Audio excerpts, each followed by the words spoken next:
പഠിക്കാൻ പോകുന്നത് 6ാം ക്ലാസ്സിലെ എസ്.എസിൻ്റെ 8ാമത്തെ ചാപ്റ്ററായിട്ടുള്ള ദക്ഷിണേന്ത്യൻ ചരിത്രത്തിലേക്ക് എന്നുള്ള പാഠമാണ്. അപ്പോൾ എന്താണ് ഈ ദക്ഷിണ ഇന്ത്യ? നമ്മളുടെ ഇന്ത്യ ഇപ്പോൾ ഈ ചിത്രത്തിൽ കാണുന്ന ഈ മാപ്പിൽ 2 കളർ ഇന്ത്യയെ 2 ഭാഗങ്ങളായിട്ട് കളർ ചെയ്തിട്ടുണ്ട്. മുകൾ ഭാഗം ഒരു റെഡിഷ് അല്ലെങ്കിൽ ഒരു ഓറഞ്ച് കളറിലും താഴ്ഭാഗം ഗ്രീൻ പച്ച കളറിലും കൊടുത്തിട്ടുണ്ട്. അപ്പോൾ ഈ മുകളിൽ കാണുന്ന ഭാഗമാണ് നോർത്ത് ഇന്ത്യ അല്ലെങ്കിൽ ഉത്തരേന്ത്യ എന്ന് പറയുന്ന ഭാഗം. താഴെ കാണുന്ന ഭാഗമാണ് സൗത്ത് ഇന്ത്യ, ദക്ഷിണ ഇന്ത്യ എന്നുള്ള പറഞ്ഞിട്ടുള്ള ഭാഗ്യം. അപ്പം ഈ ദക്ഷിണ ഇന്ത്യ, താഴെ കാണുന്ന ഈ പച്ച കളറിൽ കാണുന്ന ഈ ഭാഗം ദക്ഷിണേന്ത്യയെക്കുറിച്ചിട്ടാണ് നമ്മൾ ഈ പാഠത്തിൽ പഠിക്കാൻ പോകുന്നത്. അപ്പോൾ നമ്മുടെ പാഠം തുടങ്ങുമ്പോൾ തന്നെ ഫസ്റ്റ് ഇങ്ങനെയുള്ള ചിത്രങ്ങളാണ് കാണുന്നത്. എന്താണ് മഹാശിലാ സ്മാരകങ്ങൾ? അതല്ലാന്നുണ്ടെങ്കിൽ ഇംഗ്ലീഷിൽ പറയുകയാണെന്നുണ്ടെങ്കിൽ മെഗാലിത്തിക് മോണ്യുമെൻറ്റ്സ്. എന്താണ് ഇത് പറഞ്ഞാൽ പഴയ കാലത്തുള്ള ഓരോ ശവകുടീരങ്ങൾ അല്ലെങ്കിൽ ശവസംസ്കാര കല്ലറകളാണ് ഈ കാണപ്പെടുന്ന ചിത്രത്തിൽ കാണുന്നത്. ഇതാണ് തൊപ്പിക്കല്ല്. തൊപ്പി ഷേപ്പിലുള്ള ഈ കല്ലിനെ തൊപ്പിക്കല്ല് എന്നും ഈ കല്ലിനെ കുടക്കല്ല് എന്നാണ് പറയുന്നത്. കുടയുടെ ഷേപ്പിലുള്ള ആകൃതിയിലുള്ളതിനെ കുടക്കല്ല് എന്നും ഇതിനെ മുനിയറ എന്നും ആണ് പറയുന്നത്. ഇനി ഇതാണ് കല്ലറ. കല്ലറ ഒരുവിധം നമുക്കെല്ലാവർക്കും അറിയുന്ന പൊതുവെ കേട്ടിട്ടുള്ളതാണ്. ഇനി ഇതാണ് നാട്ടുകല്ല്. അപ്പം ഇത്രയാണ് ഈ സ്മാരകങ്ങൾ. എന്തുകൊണ്ടാണ് നമുക്കിതിനെ മഹാശിലാ സ്മാരകങ്ങൾ എന്ന പേര് വന്നത് എന്ന് നോക്കാം. ഇവ നിർമ്മിച്ചിട്ടുള്ളത് കരിങ്കല്ലിലും ചെങ്കല്ലിലുമാണ് ഈ ശിലകൾ നിർമ്മിച്ചിട്ടുള്ളത്. അതുപോലെ തന്നെ ഇത്തരം ശിലാസ്മാരകങ്ങൾ നിർമ്മിക്കപ്പെട്ട കാലഘട്ടത്തിനെ മഹാശിലായുഗം എന്നും അറിയപ്പെടുന്നുണ്ട്. ഈ മഹാശിലാസ്മാരകങ്ങൾ പ്രാചീന കാലത്തെ ശവസംസ്കാര രീതിയുമായി ബന്ധപ്പെട്ടതുകൊണ്ട് തന്നെ മൃതശരീരാവശിഷ്ടങ്ങൾ അടക്കം ചെയ്യുന്നതിനാണ് ഇത്തരം ശിലാസ്മാരകങ്ങൾ നിർമ്മിച്ചിട്ടുണ്ടായിരുന്നത്. അതായത് പഴയ കാലത്തെ ആളുകളെ മരിച്ചു കഴിഞ്ഞാൽ അടക്കം ചെയ്യാൻ വേണ്ടിയിട്ടാണ് ഇത്തരത്തിലുള്ള ശിലാസ്മാരകങ്ങൾ അന്നത്തെ കാലത്ത് ഉപയോഗിച്ചിട്ടുണ്ടായിരുന്നത്. അതുകൊണ്ട് തന്നെയാണ് ഇതിനെ മഹാശിലാസ്മാരകങ്ങളെന്ന് പറയുന്നത്. ഇത്തരത്തിലുള്ള മഹാശിലാസ്മാരകങ്ങളിൽ നിന്നും ഇരുമ്പായുധങ്ങൾ ധാരാളമായി കണ്ടെത്തിയതിനാൽ ഈ കാലഘട്ടത്തെ ഇരുമ്പ് യുഗം എന്നും അറിയപ്പെടുന്നു. അതായത് പഴയ കാലത്ത് മരിച്ചു കഴിഞ്ഞാൽ, പ്രധാനപ്പെട്ട ആളുകൾ മരിച്ചു കഴിഞ്ഞാൽ ഇതുപോലെ ശവസംസ്കാരം നടത്തും. എന്നിട്ട് എന്ത് ചെയ്യും? അവർക്ക് ഇഷ്ടപ്പെട്ടിട്ടുള്ള സാധനങ്ങൾ അവരുടെ കൂടെ അടക്കം ചെയ്യും. അതായത് അവർ മരിച്ചു കഴിഞ്ഞാൽ അവരുടെ ഈ ശരീര അവശിഷ്ടങ്ങൾക്കൊപ്പം അവർ ഉപയോഗിച്ചിരുന്ന ആഭരണങ്ങളും ആയുധങ്ങളും ഉപകരണങ്ങളും പാത്രങ്ങളും നാണയങ്ങളും എന്നൊക്കെ ഈ സ്മാരകങ്ങളിൽ അവർ നിക്ഷേപിക്കും. അത് പിൽക്കാലത്ത് ഈ ശിലാസ്മാരകങ്ങൾ നമ്മൾ തുറന്നു നോക്കുമ്പോൾ നമുക്കതിൽ നിന്നും ലഭിച്ചിട്ടുള്ളത് എന്താണ്? അവർ അന്നത്തെ കാലത്ത് ഉപയോഗിച്ചിട്ടുള്ള ഈ ആഭരണങ്ങളും പാത്രങ്ങളും ആയുധങ്ങളും നാണയങ്ങളൊക്കെയാണ് കിട്ടിയിട്ടുള്ളത്. നമ്മൾ നേരത്തെ പറഞ്ഞിട്ടുണ്ടായിരുന്നു, ഇങ്ങനെയുള്ള ഈ സ്മാരകങ്ങളിൽ നിന്ന് നമുക്ക് കൂടുതൽ കിട്ടിയിട്ടുള്ളത് ഇരുമ്പുകളാണ്. അതുകൊണ്ട് തന്നെ ഈ കാലഘട്ടത്തെ ഇരുമ്പ് കാലഘട്ടം അല്ലെങ്കിൽ അയൺ ഏജ് എന്നൊക്കെ പറയും.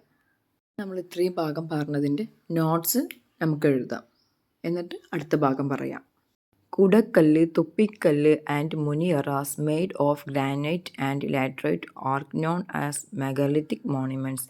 കരിങ്കല്ലിലും ചെങ്കല്ലിലും നിർമ്മിച്ച കുടക്കല്ല്, തൊപ്പിക്കല്ല്, മുനിയറകൾ തുടങ്ങിയവയാണ് മഹാശിലാസ്മാരകങ്ങൾ എന്നറിയപ്പെടുന്നത്. Monuments were built is known as the megalithic age.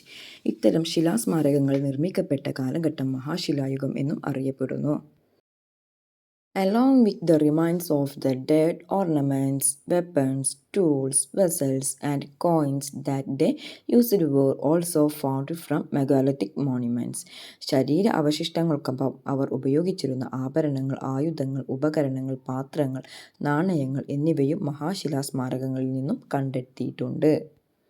Since numerous iron tools were found from megalithic monuments, this period is also known as the iron age. മഹാശിലാസ്മാരകങ്ങളിൽ നിന്നും ഇരുമ്പായുധങ്ങൾ ധാരാളമായി കണ്ടെത്തിയതിനാൽ ഈ കാലഘട്ടത്തെ ഇരുമ്പ് യുഗം എന്നും അറിയപ്പെടുന്നു.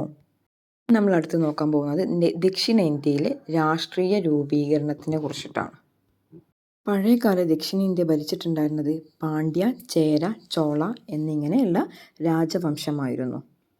ഇന്ത്യയുടെ ഈ ഭൂപടത്തിൽ കാണുന്ന ഈ ഭാഗങ്ങളിലായിരുന്നു ചേരാസും പാണ്ഡ്യാസും ചോളാസും, അതായത് ചേര രാജാക്കന്മാരും പാണ്ഡ്യ രാജാക്കന്മാരും ചോള രാജാക്കന്മാരും ഭരിച്ചിട്ടുണ്ടായിരുന്നത്. ചേര എന്ന് പറഞ്ഞിട്ടുള്ള രാജഭരണത്തിൻ്റെ തലസ്ഥാനമായിരുന്നു വഞ്ചി. പാണ്ഡ്യാസിൻ്റെ തലസ്ഥാനമായിരുന്നു മധുരൈ. ചോള രാജഭരണത്തിൻ്റെ തലസ്ഥാനമായിരുന്നു ഉറയൂർ. ഇന്ത്യയുടെ ഭൂപടത്തിൽ നോക്കുകയാണെങ്കിൽ ചോളയും ചേരന്മാരും പാണ്ഡ്യന്മാരും ഭരിച്ചിരുന്നത് കേരളം, കർണാടക, തമിഴ്നാട്, ആന്ധ്രാപ്രദേശ് എന്നീ സംസ്ഥാനങ്ങളിലായിട്ടാണ്. ഈ 3 രാജഭരണവും നടന്നിട്ടുള്ള അന്നത്തെ ദക്ഷിണേന്ത്യയെ തമിഴകം എന്ന പേരിലാണ് അറിയപ്പെട്ടിട്ടുണ്ടായിരുന്നത്. പ്രാചീന തമിഴകത്തെക്കുറിച്ച് വിവരം ലഭിക്കുന്ന പ്രധാന ചരിത്ര സ്രോതസ്സുകളാണ് ലിഖിതങ്ങൾ, പഴന്തമിഴ്പാട്ടുകൾ, നാണയങ്ങൾ, സഞ്ചാരക്കുറിപ്പുകൾ എന്നിവയിൽ നിന്നെല്ലാമാണ് പഴയകാല അല്ലെങ്കിൽ പ്രാചീന തമിഴകത്തെക്കുറിച്ചുള്ള വിവരങ്ങൾ നമുക്ക് ലഭിച്ചിട്ടുള്ളത്. ഇവയിൽ ഏറ്റവും കൂടുതൽ വിവരം ലഭിക്കുന്നത് നമുക്ക് സംഘസാഹിത്യ കൃതികളിൽ നിന്നാണ്. ഈ സംഘസാഹിത്യ കൃതികൾ എന്ന് പറഞ്ഞാൽ പഴന്തമിഴ്പാട്ട് പോലത്തെ ഒരു കൃതിയാണ്. മധുര കേന്ദ്രമാക്കി പ്രവർത്തിച്ചിരുന്ന തമിഴ് കവികളുടെ കൂട്ടായ്മയായിരുന്നു സംഘങ്ങൾ. ഈ സംഘങ്ങൾ അന്നത്തെ ഗായകരുടെ പാട്ടുകൾ ശേഖരിച്ച് സൂക്ഷിച്ചിരുന്നു.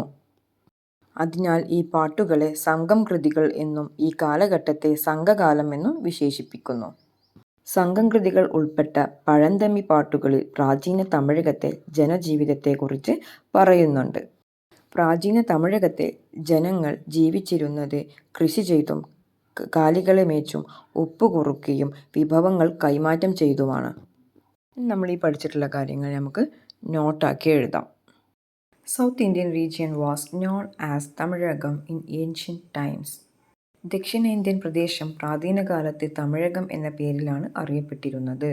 The main historical sources providing information about ancient Tamilagam are Paranthimipaట్టుgal, coins, travelogues, inscriptions and so on. പ്രാചീന തമിഴകത്തെക്കുറിച്ച് വിവരം ലഭിക്കുന്ന പ്രധാന ചരിത്ര സ്രോതസ്സുകളാണ് പഴന്തമിഴ്പാട്ടുകൾ, നാണയങ്ങൾ, സഞ്ചാരക്കുറിപ്പുകൾ, ലിഖിതങ്ങൾ മുതലായവ. Among these, more information can be found in Sangam literature, a collection of ancient Tamil songs. ഇവയിൽ ഏറ്റവും കൂടുതൽ വിവരങ്ങൾ ലഭിക്കുന്നത് പഴന്തമിഴ്പാട്ടുകളോട് സാമ്യമുള്ള സംഘസാഹിത്യ കൃതികളിൽ നിന്നാണ്. Sangams were a group of Tamil poets centered around Madurai. മധുര കേന്ദ്രമായി പ്രവർത്തിച്ചിരുന്ന തമിഴ് കവികളുടെ കൂട്ടായ്മയായിരുന്നു സംഘങ്ങൾ. These Sangams collected and preserved the songs of the singers of that times. ഈ സംഘങ്ങൾ അന്നത്തെ ഗായകരുടെ പാട്ടുകൾ ശേഖരിച്ച് സൂക്ഷിച്ചിരുന്നു. These songs are referred to as Sangam works. This period is called the Sangam age. അതിനാൽ ഈ പാട്ടുകൾ സംഘം കൃതികൾ എന്നും ഈ കാലഘട്ടത്തെ സംഘകാലം എന്നും വിശേഷിപ്പിക്കുന്നു. Social life, agriculture, cattle rearing, salt extraction and the exchange of goods. സാമൂഹിക ജീവിതം, കൃഷി, കാലിമേക്കൽ, ഉപ്പ് കുറയ്ക്കൽ, വിഭവങ്ങളുടെ കൈമാറ്റം എന്നിവയായിരുന്നു സംഘകാലത്തെ സാമൂഹിക സാമ്പത്തിക ജീവിതം. ഭൂപ്രകൃതിയുടെ അടിസ്ഥാനമാക്കി പ്രാചീന തമിഴകത്തെ 5 ഭൂവിഭാഗങ്ങളായി തരംതിരിച്ചിട്ടുണ്ട്. കുറിഞ്ചി, മുല്ലൈ, പാലൈ, മരുതം, നെയ്തൽ. ഇതിൽ കുറിഞ്ചി എന്ന് പറയുന്നത് കാടും മലയുമുള്ള പ്രദേശമാണ്. മുല്ലൈ എന്ന് പറയുന്ന പ്രദേശം പുൽമേടുകളും കുറ്റിക്കാടുകളും നിറഞ്ഞതാണ്. പാലൈ എന്ന് പറഞ്ഞിട്ടുള്ളത് വരണ്ട ഭൂപ്രദേശമാണ്. മരുതം എന്ന് പറഞ്ഞാൽ വയൽ പ്രദേശമാണ്. നെയ്ത്തൽ എന്ന് പറഞ്ഞാൽ തീരപ്രദേശമാണ്. കുറിഞ്ചി തിണയിൽപ്പെടുന്ന ആളുകൾ, അതായത് കാട്, മല എന്നിവിടങ്ങളിൽ താമസിക്കുന്ന ആളുകൾ മൃഗങ്ങളെ വേട്ടയാടിയാണ് ജീവമാർഗം കണ്ടെത്തിയത്. എന്നാൽ മുല്ലൈ എന്ന് പറഞ്ഞിട്ടുള്ള സ്ഥലങ്ങളിൽ, അതായത് മുല്ലൈ തിണകളിലെ ആളുകൾ പുൽമേടുകളും കുറ്റിക്കാടുകളൊക്കെ ആയിരിക്കും. അപ്പോൾ അവിടുത്തെ ആളുകൾ കന്നുകാലികളെയും മൃഗങ്ങളെയൊക്കെ മേച്ച് അതിൽ നിന്നാണ് വരുമാനം കണ്ടെത്തിയിട്ടുണ്ടായിരുന്നത്. നെയ്ത്തൽ തീരപ്രദേശം ഉള്ള സ്ഥലത്തെ ആളുകൾ എങ്ങനെയായിരുന്നു ജീവിച്ചിട്ടുണ്ടായിരുന്നത്? മീൻ പിടിച്ചും ഉപ്പ് കുറുക്കൽ, അതായത് ഉപ്പുണ്ടാക്കിയിട്ടുമാണ് അന്നത്തെ ആളുകൾ ജീവിച്ചിട്ടുണ്ടായിരുന്നത്. നെയ്ത്തൽ എന്ന് പറഞ്ഞിട്ടുള്ള തിണയിലുള്ള ആളുകൾ ജീവിച്ചിട്ടുണ്ടായിരുന്നത് മീൻ പിടിച്ചും ഉപ്പ് കുറുക്കലും വഴിയാണ് ജീവിച്ചിട്ടുണ്ടായിരുന്നത്. മരുതം തിണയിലുള്ള ആളുകൾ, അതായത് മരുതം തിണകൾ എന്ന് പറഞ്ഞാൽ വയൽ പ്രദേശമായിരിക്കും. അവിടുത്തെ ആളുകൾ കൃഷി ചെയ്തിട്ടാണ് ജീവിച്ചിട്ടുണ്ടായിരുന്നത്. അതായത് പാലൈ തിണകളുള്ള ആളുകൾ വരണ്ട പ്രദേശമായിരിക്കും. അതായത് വരണ്ട മരുഭൂമി പോലുള്ള പ്രദേശത്തെ ആളുകൾ കൊള്ളയടിച്ചും കവർച്ച ചെയ്തിട്ടുമാണ് അവിടുത്തെ ആളുകൾ ജീവിച്ചിട്ടുണ്ടായിരുന്നത്. ഓരോ തിണയിലും ഉൽപ്പാദിപ്പിച്ചിരുന്ന വിഭവങ്ങൾ മറ്റ് തിണകളുമായി കൈമാറ്റം ചെയ്യപ്പെട്ടിരുന്നു. ഇത്തരം വിഭവ കൈമാറ്റം വ്യാപാര കേന്ദ്രങ്ങളുടെ രൂപീകരണത്തിലേക്ക് നയിച്ചു. ഈ വ്യാപാര കേന്ദ്രങ്ങൾ അങ്ങാടികൾ എന്നാണ് അറിയപ്പെട്ടിരുന്നത്. നേരത്തെ പറഞ്ഞിട്ടുണ്ടായിരുന്നു 5 തിണകൾ. ഈ 5 തിണകളിലുള്ള ആളുകളും വ്യത്യസ്ത രീതിയിലാണ് അവരുടെ ഭക്ഷണം കണ്ടുപിടിച്ചിട്ടുണ്ടായിരുന്നത്, അല്ലെങ്കിൽ അവരുടെ വരുമാന മാർഗം കണ്ടുപിടിച്ചിട്ടുണ്ടായിരുന്നത്. ഇവരെന്ത് ചെയ്യും? ഇവർക്ക് കിട്ടിയ സാധനങ്ങളെല്ലാം കൂടെ അങ്ങാടിയിൽ കൊണ്ടുവന്ന് കൈമാറ്റം ചെയ്യും. ഇല്ലവൻ ഇല്ലാത്തവർക്ക് കൊടുക്കും. അങ്ങനെ അവിടെ ഒരു കച്ചവടം ഉണ്ടായി. 2 രീതിയിലുള്ള കച്ചവടങ്ങളാണ് ഉണ്ടായിട്ടുള്ളത്. ഒന്ന് രാത്രി ചന്തയും ഒന്ന് പകൽ ചന്തയും. അങ്ങനെ ഒരു അങ്ങാടിയായി, ഒരു കച്ചവട കേന്ദ്രമായി, അങ്ങാടിയായി പിൽക്കാലത്ത് അത് മാറുകയാണ് ചെയ്യുന്നത് കേട്ടോ. ആദ്യം സാധനങ്ങൾക്ക് പകരം സാധനങ്ങൾ കൈമാറി, പിന്നെ അത് ചെറിയ രീതിയിലൊരു കച്ചവടമായി, പിന്നെ പകൽ സമയത്തുള്ള അങ്ങാടിയും രാത്രി സമയത്തുള്ള അങ്ങാടിയും, അതായത് പകൽ ചന്തയും രാത്രി ചന്തയുമായി മാറി. നമുക്ക് ഇത്രയും ഭാഗത്തിൻ്റെ നോട്ട്സ് എഴുതാം. Sangam works mention 5 geographical divisions based on its terrain which existed in ancient Tamilagam. ഭൂപ്രകൃതിയെ അടിസ്ഥാനമാക്കി പ്രാചീന തമിഴകത്തെ 5 ഭൂവിഭാഗങ്ങൾ നിലനിന്നിരുന്നതായി സംഘം കൃതികളിൽ പരാമർശിക്കുന്നു. These are known as Ainthinains. The lifestyle and livelihoods of the people in each Tinai varied according to its geographical features. ഓരോ തിണയിലെയും ജനങ്ങളുടെ ജീവിത രീതിയും ഉപജീവനവും തിണകളുടെ ഭൂമിശാസ്ത്ര സവിശേഷതകൾക്ക് അനുസരിച്ചായിരുന്നു. ഇനി നമുക്ക് ഈ 5 തിണകളും അവരുടെ ജിയോഗ്രഫിക്കൽ ഫീച്ചേഴ്സും അവരുടെ എങ്ങനെയാണ് മീൻസ് ഓഫ് ലിവ്ലിഹുഡും നോക്കാം. അതായത് അവരുടെ ഫസ്റ്റ് കുറിഞ്ചി എങ്ങനെയാണെന്ന്, ഫോറസ്റ്റും മൗണ്ടൈനൊക്കെ നാട്ടിലാണ്, കാടും മലകളൊക്കെ ഉള്ളതായിരുന്നു. Collection of forest produce hunting, വനവിഭവങ്ങളാണ് ശേഖരിച്ചിട്ടുണ്ടായിരുന്നത്. പിന്നെ വേട്ടയാടലും.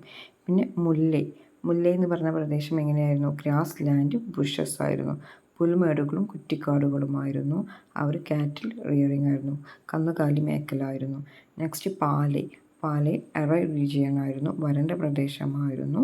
അവർ റോബറി ആൻഡ് പ്ലണ്ടർ, അവർ കൊള്ളയടിച്ചും കവർച്ച ചെയ്തുമാണ് അവർ ലൈഫ് മുന്നോട്ട് കൊണ്ടുപോയിട്ടുണ്ടായിരുന്നത്. മരുതം അഗ്രികൾച്ചറൽ ഫീൽഡാണ്, അതായത് ഒരു കൃഷി ചെയ്യുന്ന സ്ഥലമാണ്. അടുത്തത് നെയ്ത്തൽ കോസ്റ്റൽ റീജിയനാണ്, തീരപ്രദേശമാണ്. അവിടുത്തെ ആളുകൾ ഫിഷിംഗ്, സോൾട്ട് എക്സ്ട്രാക്ഷൻ, മീൻപിടുത്തവും ഉപ്പ് കുറുക്കലുമാണ് അവിടുത്തെ ആളുകളുടെ ജോലി. ഈ 5 തിണകളും ഇമ്പോർട്ടൻ്റ് ആണ്. The resources produced in each Tinai were exchanged with other Tinains. ഓരോ തിണയിലും ഉൽപ്പാദിപ്പിച്ചിരുന്ന വിഭവങ്ങൾ മറ്റ് തിണകളുമായി കൈമാറ്റം ചെയ്യപ്പെട്ടിരുന്നു. Such exchange of resources led to the formation of trade centers. ഇത്തരം വിഭവങ്ങളൊക്കെ കൈമാറ്റം വ്യാപാര കേന്ദ്രങ്ങളുടെ രൂപീകരണത്തിലേക്ക് നയിച്ചു. These trade centers were known as അങ്ങാടീസ്. ഈ വ്യാപാര കേന്ദ്രങ്ങൾ അങ്ങാടികൾ എന്നാണ് അറിയപ്പെട്ടിരുന്നത്. അല്ലലാവണം ആൻഡ് നാലങ്ങാടി were the markets in ancient Tamilakam. പ്രാചീന തമിഴകത്തെ അങ്ങാടികളായിരുന്നു അല്ലലാവണവും നാളങ്ങാടിയും. അല്ലലാവണം were evening markets and Nalangadi were daytime markets. അല്ലലാവണം അന്തിച്ചന്തയും നാളങ്ങാടി പകൽ ചന്തയുമായിരുന്നു. Goods for the daily needs of the Tinains were exchanged here. തിണകളിൽ നിന്നും കിട്ടുന്ന ദൈനംദിന ആവശ്യങ്ങൾക്കുള്ള സാധനങ്ങൾ ഇവിടെ കൈമാറ്റം ചെയ്തിരുന്നു. നോക്കാൻ പോകുന്നത് ചേര രാജാക്കന്മാരെ കുറിച്ചിട്ടും അതുപോലെ തന്നെ ചോള രാജാക്കന്മാരെ കുറിച്ചിട്ടും പാണ്ഡ്യ രാജാക്കന്മാരെ കുറിച്ചിട്ടുമാണ്. പ്രാചീന തമിഴകം ഭരിച്ചിരുന്ന ചേര ചോള പാണ്ഡ്യ ഭരണാധികാരികളെ ഒന്നായി മൂവേന്തർ അഥവാ മൂവരശർ എന്നാണ് അറിയപ്പെട്ടത്. തമിഴകത്തിൽ നിരവധി ഭരണകൂടങ്ങൾ നിലനിന്നിരുന്നുവെങ്കിലും മൂവേന്തർക്കായിരുന്നു അധികാര പദവി ഉണ്ടായിരുന്നത്. 3 രാജാക്കന്മാരെയും കോൻ, കടും കോ എന്നായിരുന്നു വിളിച്ചിരുന്നത്. പിന്നീടുള്ള കാലം പാണ്ഡ്യന്മാരിൽ നിന്നും ചോളന്മാരിൽ നിന്നും അധികാരം ചേരന്മാർ കൈക്കലാക്കി. പിന്നീട് ചേരന്മാരാണ് തമിഴകം ഭരിച്ചിട്ടുണ്ടായിരുന്നത്. നമ്മൾ പറയാൻ പോകുന്നത് കേരളം എങ്ങനെയാണ് ഇന്നത്തെ ഈ കേരളം എന്ന് ആയത് എന്നാണ് കേട്ടോ. അങ്ങനെ ഈ ചേരന്മാരിൽ നിന്നും പിന്നെ അധികാരം ആരുടെ കൈകളിലാക്കി? പെരുമാക്കന്മാരുടെ കൈകളിലായി. അങ്ങനെ ഈ പെരുമാക്കന്മാർ കേരളത്തിൽ CE 9-ാം നൂറ്റാണ്ടോട് കൂടി അവരെത്തി. എന്നിട്ട് അവരെന്ത് ചെയ്തു? ൂരിനടുത്ത് ഇന്നത്തെ കൊടുങ്ങല്ലൂർ എന്ന് പറഞ്ഞ സ്ഥലം, അതായത് മഹോദയപുരം എന്നാണ് അന്ന് അറിയപ്പെട്ടിട്ടുണ്ടായിരുന്നത്, അത് കൈക്കലാക്കി അവരെന്ത് ചെയ്തു? അത് കേന്ദ്രമാക്കിയിട്ട് അവർ പെരുമാൾ ഭരണം സ്ഥാപിക്കപ്പെട്ടു, അല്ലെങ്കിൽ പെരുമാൾ ഭരണം തുടങ്ങി. കൊടുങ്ങല്ലൂരിൽ, ഇന്ന് അത് കൊടുങ്ങല്ലൂർ എന്ന പേരിലാണ് അറിയപ്പെടുന്നത്. പണ്ടത് മഹോദയപുരം എന്ന പേരിലാണ് അറിയപ്പെട്ടിട്ടുണ്ടായിരുന്നത്. പിന്നീട് ഈ പെരുമാക്കന്മാർ ചേരർ എന്ന പേരിലാണ് അറിയപ്പെട്ടിട്ടുണ്ടായിരുന്നത്. ഇതിൽ ചിത്രത്തിൽ കണ്ടില്ലേ, ചേരമാൻ പെരുമാൾ. അപ്പം ഇവരൊക്കെ അന്നത്തെ കാലത്തെ പെരുമാൾ ഭരണത്തിലെ രാജാക്കന്മാരായിരുന്നു. ഇവിടുത്തെ ഈ രാജാക്കന്മാർ പെരുമാൾ, ചേരന്മാർ, കുലശേഖരർ എന്നിങ്ങനെയുള്ള സ്ഥാനപ്പേരുകൾ സ്വീകരിച്ചിട്ടുണ്ടായിരുന്നു. പെരുമാൾ ഭരണകാലത്ത് രാജ്യത്തെ വിവിധ നാടുകളായി തരംതിരിച്ചിരുന്നു. നാടുകളെ ദേശങ്ങളായും ദേശങ്ങളെ കരകളായും വിഭജിച്ചിരുന്നു. നാടുകളുടെ ഭരണം നാടുവാഴികളും ദേശങ്ങളുടെ ഭരണം ദേശവാഴികളുമാണ് നിർവഹിച്ചിരുന്നത്. ദേശവാഴികൾ ജനകീയ സ്വഭാവമുള്ള ദേശക്കൂട്ടങ്ങളുടെ നിയന്ത്രണത്തിലായിരുന്നു ഭരിച്ചിരുന്നത്. കരകളുടെ ഭരണം നിർവഹിച്ചിരുന്നത് പഞ്ചായത്തുകളായിരുന്നു. ഭരണതലത്തിൽ ഏറ്റവും ഉയർന്ന സ്ഥാനം പെരുമാളിനായിരുന്നു. അന്നത്തെ കാലത്ത് പഞ്ചായത്തുകളൊക്കെ ഉണ്ടെങ്കിലും മെയിൻ അധികാരം പെരുമാക്കന്മാർക്ക് തന്നെയായിരുന്നു. ഇനി നമുക്ക് ഇതുവരെയുള്ള നോട്ട്സ് എഴുതാം. The Chera, Chola and Pandya who ruled ancient Tamilakam were collectively known as Moovendar or Moovarasar. അതായത് പ്രാചീന തമിഴകം ഭരിച്ചിരുന്ന ചേര, ചോള, പാണ്ഡ്യ ഭരണാധികാരികളെ ഒന്നായി മൂവേന്തർ അഥവാ മൂവരാശർ എന്നാണ് അറിയപ്പെട്ടിരുന്നത്. Although many ruling powers existed in Tamilagam, the Moovendar had an authoritative position. അതായത് തമിഴകത്തിൽ നിരവധി ഭരണകൂടങ്ങൾ നിലനിന്നിരുന്നുവെങ്കിലും മൂവേന്തർക്കായിരുന്നു അധികാര പദവി ഉണ്ടായിരുന്നത്. These kings were referred to as Ko, Kon and Kadungo. ഈ രാജാക്കന്മാരെ കോ, കോൻ, കടുങ്കോ എന്നും വിളിച്ചിരുന്നു. After the Sangam age, the region which were under the control of the Cheras later came under the Perumal rule. സംഘകാലത്തിനു ശേഷം ചേരരുടെ നിയന്ത്രണത്തിൽ കീഴിലായ പ്രദേശങ്ങൾ പിൽക്കാലത്ത് പെരുമാക്കന്മാരുടെ ഭരണത്തിന് കീഴിലായി. In the 19th century CE, Perumal rule was established with its center at Mahodayapuram near present-day Kodungallur. CE 9ാം നൂറ്റാണ്ടിൽ ഇന്നത്തെ കൊടുങ്ങല്ലൂരിനടുത്തുള്ള മഹോദയപുരം കേന്ദ്രമാക്കി പെരുമാൾ ഭരണം സ്ഥാപിക്കപ്പെട്ടു. Perumals came to be known as later Cheras. പെരുമാക്കൾ പിൽക്കാലത്ത് ചേരർ എന്ന് അറിയപ്പെട്ടു. The kings here adopted titles such as Perumal, Cheraman and Kulasekhara. ഇവിടുത്തെ രാജാക്കന്മാർ പെരുമാൾ, ചേരന്മാർ, കുലശേഖര എന്നിങ്ങനെയുള്ള സ്ഥാനപ്പേരുകൾ സ്വീകരിച്ചിരുന്നു.